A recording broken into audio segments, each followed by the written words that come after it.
আমচুৰ নে আমচু? আমচুৰ বুলি ভাবিছিলোঁ, তাৰপৰা গম পাইছোঁ আমচু। আমচুৰ মই নামেই শুনা নাই। মই এনেকুৱা সংগঠনৰ নাম শুনা নাই। এইবাৰ আমচুক চৰম কটাক্ষ শৃংখল চলিহাৰ। এসপ্তাহৰ ভিতৰত উজনি অসমৰ পৰা মিয়া আঁতৰি যাব লাগিব বুলি ইতিমধ্যে হুংকাৰ দিছে শৃংখল চলিহাই। তাৰ পাছতেই আমচুৰ ফালৰ পৰা খুৰ্ঠাৰ সমালোচনা কৰিছিল শৃংখল চলিহা। মিয়াৰ গাত হাত দিলে শৃংখল জগৰীয়া হ'ব বুলিও কটাক্ষ কৰা হৈছিল বিভিন্নজনৰ ফালৰ পৰা।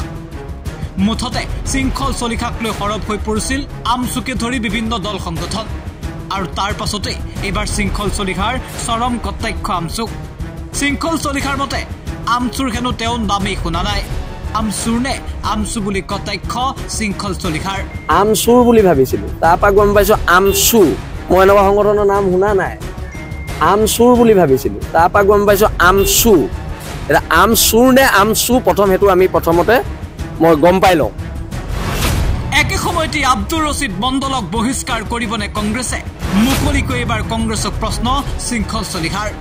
আব্দুল ৰছিদ মণ্ডলৰ ওপৰত এতিয়া কংগ্ৰেছে কি ব্যৱস্থা লয় সেইটো লক্ষণীয় হ'ব। শৃংখল চলিহাৰ মতে আমি বিজেপিৰ এজেণ্ট নহয়। খিলঞ্জীয়াৰ বাবে কাম কৰি গৈছে হেনো ৩০টা জাতি জনগোষ্ঠীয় সংগঠনে। কথাটো হৈছে কি, ঐক্যবদ্ধ খিলঞ্জীয়া মানুহ ইয়াত একত্ৰিত হৈছে।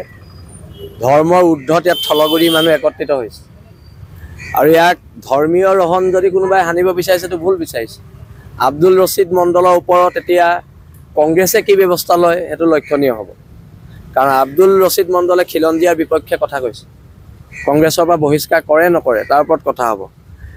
আজি প্ৰচণ্ড জাতীয়তাবাদী কিছুমান মানুহ, দুদিনমান আগলৈকে কমিউনিষ্ট হৈ থকা কিছুমান মানুহে আজি আওপকীয়াকৈ আমাৰ ৩০ জাতীয় জনগোষ্ঠীয় সংগঠনক বিজেপি দালাল, বিজেপি প্ৰৰোচনত আমি কাম কৰিছোঁ বুলি ফেচবুক পোষ্ট দিয়া দেখিছোঁ। আওপকীয়াকৈ স্পষ্টকৈ কোৱা নাই, কিন্তু আমি তেখেতক কৈ দিওঁ আমি এদিন কমিউনিষ্ট এদিন জাতীয়তাবাদী মানুহ নহয়। আমাৰ ৩০টা জাতীয় জনগোষ্ঠীয় সংগঠন জাতীয়তাবাদ কৰি আছে আৰু জাতীয়তাবাদ সদায় ধৰ্মৰ ঊৰ্ধত কৰি আছে। আমি হিন্দু মুছলমানক লৈ জাতীয়তাবাদ কৰা নাই।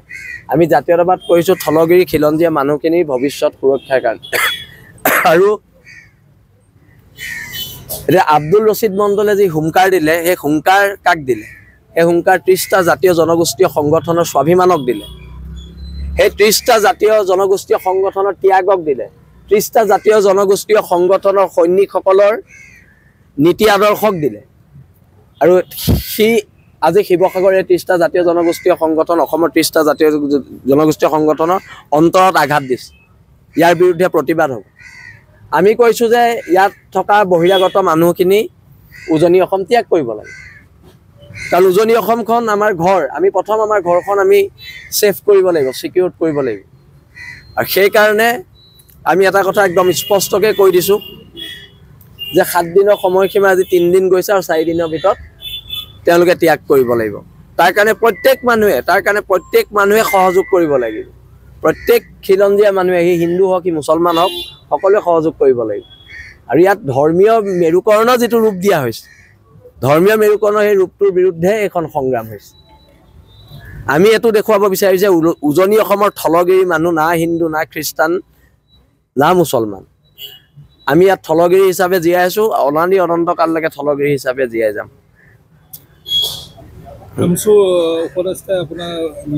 ভাবি আছিলোঁ আমচুৰ কৰিলে বুলি ভাবিছিলোঁ কোনোবাই।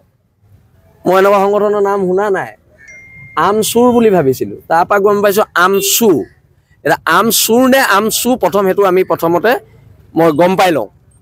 মই ভাবিলোঁ ক'ৰবাত কোনোবাই চুৰ কৰি নিলে শিৱসাগৰত, মই সেইটো ভাবিছিলোঁ। তাৰপৰা এতিয়াহে গম পাইছোঁ আমচু বোলে। আম চুৰ হোৱা নাই। মই বহুত আম চুৰ হ'ল বুলি ভাবিছিলোঁ চেণ্ট্ৰেল মাৰ্কেটৰ পৰা। মই এতিয়া সংগঠনটোনো কি প্ৰথম সেইটো মই জানি লওঁ, তাৰপিছত তেওঁলোকৰ ওপৰত আমি ৰিয়েকশ্যন দিম। মাৰ্কেটৰ আম চুৰ হে ন? ঠিক আছে, হ'ব।